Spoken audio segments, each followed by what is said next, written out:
Divya. I'm here to explain a topic from the third unit, that is least cost. And firstly, we have to check the supply and demand. Supply demand రెండు ఈక్వల్గా ఉన్నాయా లేదా చూసుకోవాలి. Supply 50 వస్తుంది and demand కూడా 50 వస్తుంది, అంటే ఇది బ్యాలెన్స్డ్ కండిషన్ అనమాట. అండ్ 50-50 వచ్చింది కాబట్టి ఇది బ్యాలెన్స్ అయింది కాబట్టి ఏంటంటే సప్లై 1 ఇది, డిమాండ్ 1, ఇక 20 అండ్ 10 వచ్చింది. దీంట్లో లీస్ట్ వాల్యూ 10. సో ఇక్కడ 10 తీసుకోవాలన్నమాట. ఇక్కడ 10 సబ్ట్రాక్ట్ చేస్తే మిగతా 10, ఇక 10 తీసేస్తే 0. నెక్స్ట్ ఇక్కడ 0 వచ్చింది కాబట్టి ఈ కాలం అనేది క్యాన్సిల్ అయిపోతుంది.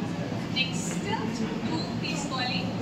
2 సప్లై 10 ఉంది, డిమాండ్ కూడా 10 ఉంది. సో ఇక్కడ 10 వేసుకొని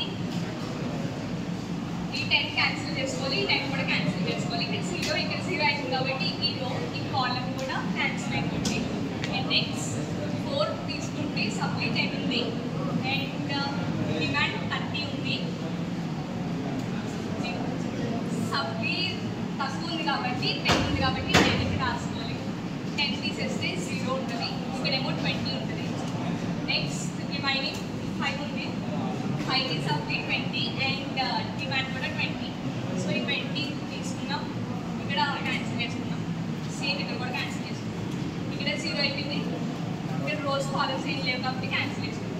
next cost of transportation find వచ్చేది. లీస్ట్ కాస్ట్ మెథడ్లో మనం ఏం ఫైండ్ వచ్చేస్తామంటే ట్రాన్స్పోర్టేషన్ ఫైండ్ వచ్చేస్తాం. కాస్ట్ ఆఫ్ ట్రాన్స్పోర్టేషన్ ఫైండ్ వచ్చేస్తాం. ట్రాన్స్పోర్టేషన్ అనేది ఎలా ఫైండ్ వచ్చేస్తాం అంటే 1 into 10, ఇక్కడ 1 ఇక్కడ 10. Next plus, next 2 into 10. ఇది క్యాన్సిల్ అయిపోయింది కాబట్టి 0. ఇది మనం కన్సిడర్ చేయాల్సిన అవసరం లేదు, ఇది కూడా కన్సిడర్ చేయాలి, ఇది కూడా కన్సిడర్ చేయాలి. Next 4 into 10 plus 4 into 10 plus ఇది కన్సిడర్ చేయగలి, ఇది కూడా కన్సిడర్ చేయాలి. తర్వాత 5 into 20. So 5 into 20. తర్వాత అన్ని క్యాలిక్యులేట్ చేసుకోవాలి.